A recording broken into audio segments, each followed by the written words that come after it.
Ang ganda!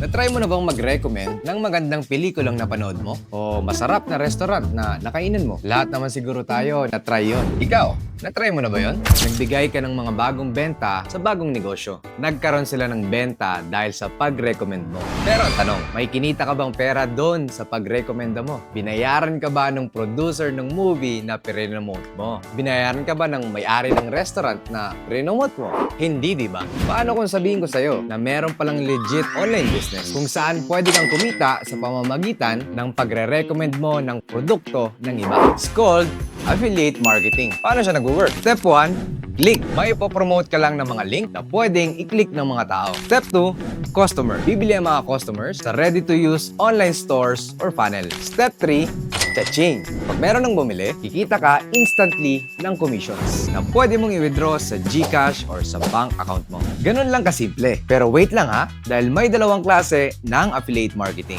Una, ay yung mga affiliate programs na maliit ang commission at one time ka lang kikita sa mga customers mo. Yun yung mga traditional affiliate programs. Pangalawa, ay yung may high commission rates na umaabot ng up to 50% commission. At meron pang lifetime commissions. Ibig sabihin, habang tuloy-tuloy na bumibili ang mga customers mo, tuloy-tuloy din ang mga commissions na kikitain mo. Yan yung bagong klase ng affiliate programs. It's called RevShare Affiliate Marketing. Kung gusto mong matuto kung paano magsimula ng RevShare Affiliate Marketing business na may high commission and lifetime commissions, panoorin mo yung quick video na mag-i-explain sa'yo kung paano.